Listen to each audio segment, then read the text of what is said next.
4th, 1967, Dr. King gave a speech about militarism in Vietnam in particular.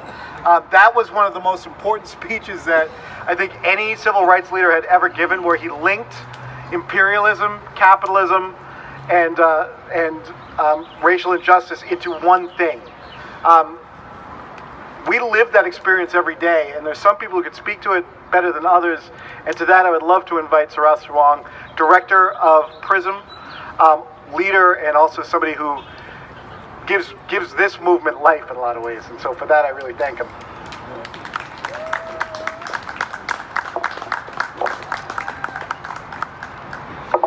Hi everyone. Hi everyone. Hello! Hello. Good afternoon. My name is Sarath Sawang, and I'm the current Executive Director of Province Youth Student Movement, or PRISM. We are a community-based organization working to fight back against state violence. We are Southeast Asian young people. We are queer and trans youth of color, and we are survivors of state and police violence.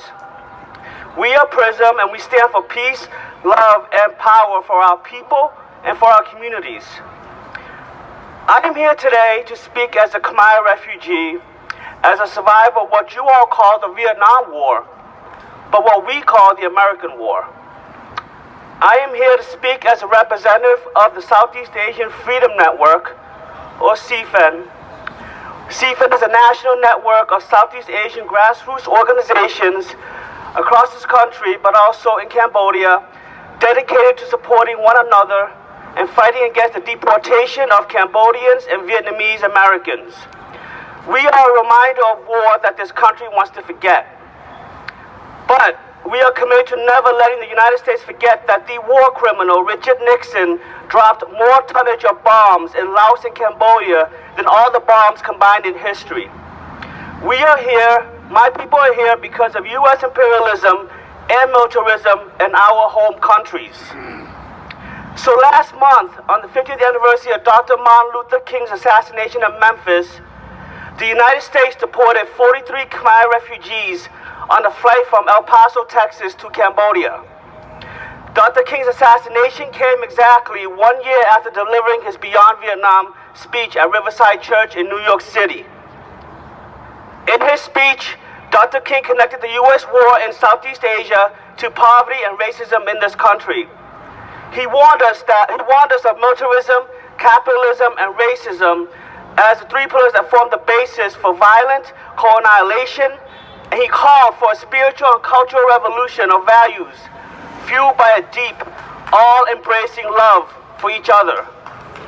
And I'll tell you, if there is anything Southeast Asians know deeply in our hearts, it is how to survive a revolution with love. I believe that Dr. King would have been enraged to learn that the war he so courageously opposed would lead not only to the death and destruction during the war itself, but also to the death of almost 2 million Cambodians between 1975 and 1979. The death of almost 2 million Cambodians under US-backed communist regime. And now, today, to the deportation of the refugees from Cambodia. I believe that Dr. King will stand against the immense deportation machine that the Obama administration has built, and which is now being used full force by the current administration.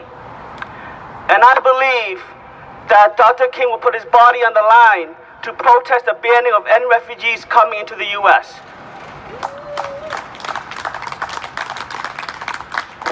New England and Rhode Island is home to one of the biggest and most beautiful, thriving Southeast Asian Cambodian communities in the United States.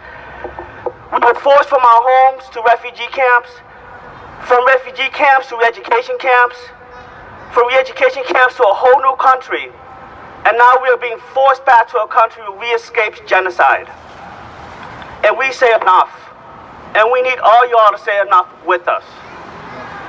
Province Youth Student Movement, the Southeast Asian Freedom Network, and the Alliance to Mobilize Our Resistance will be hosting a deportation legal clinic on Sunday, June 3rd for individuals who have both a deportation order and a criminal conviction. Again, this is for individuals with both a deportation order and a criminal conviction. And we're prioritizing these folks because we believe that felons are also our family. We believe that you don't have to be a future doctor or a teacher for you to stay with your loved ones. And we believe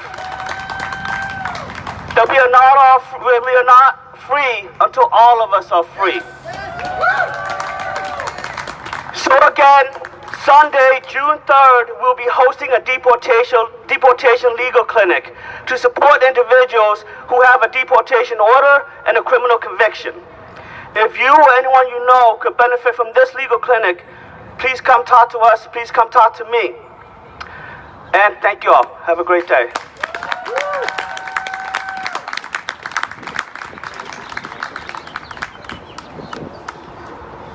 So again, Dr. King would fight militarism, he'd fight deportation. We have brothers and sisters. Amor, put your hands up back there. Come on, Amor, put your hands up. Put them up. Go to that table. That is a Rapid Action Network who's out actively protecting immigrants who are facing imminent deportation. There are very few people who are doing that really necessary work, and they need all the support that everyone in this park can muster.